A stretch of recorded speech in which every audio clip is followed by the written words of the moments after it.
In the wake of the ball tampering incident by Australian cricketers against South Africa, International Cricket Council Chief Executive Dave Richardson has called for stricter and heavier sanction for any such act, as well as showing lack of respect for the game. Addressing a press conference at the end of the 5-day ICC quarterly meet here in Kolkata, Richardson said, A significant talking point was the player issue around the players' code of conduct, player behaviour. That was discussed again both by the Chief Executives Committee and by the board. And I think we had a very good discussion in both those forums.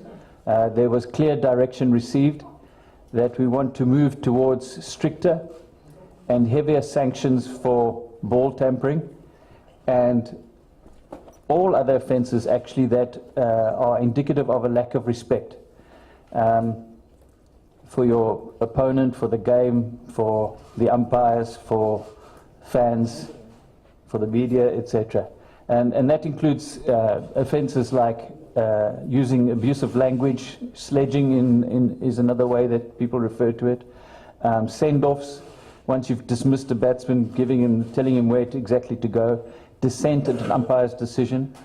Those, we want penalties in place which act as a proper deterrent.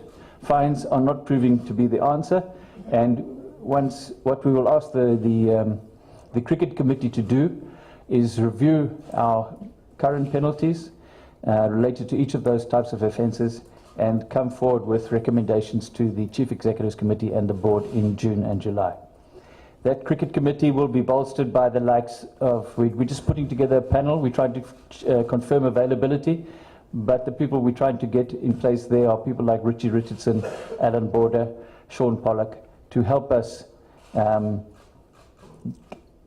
make some recommendations that will, I think, in the end, prove a much more effective deterrent against poor player behaviour. But that's only one part of it. The second part is we realise that, yes, we want to try and deter poor behaviour, but we also want to encourage behaviour which epitomises the spirit of cricket. I think the biggest eye-opener for people in cricket was the reaction to the recent incidents in the series between Australia and South Africa. But quite frankly, we'd been worried a bit about poor player behaviour before that third test where the ball tampering occurred. There have been just too many incidents of sledging, ugly abusive language being used, dissent, etc.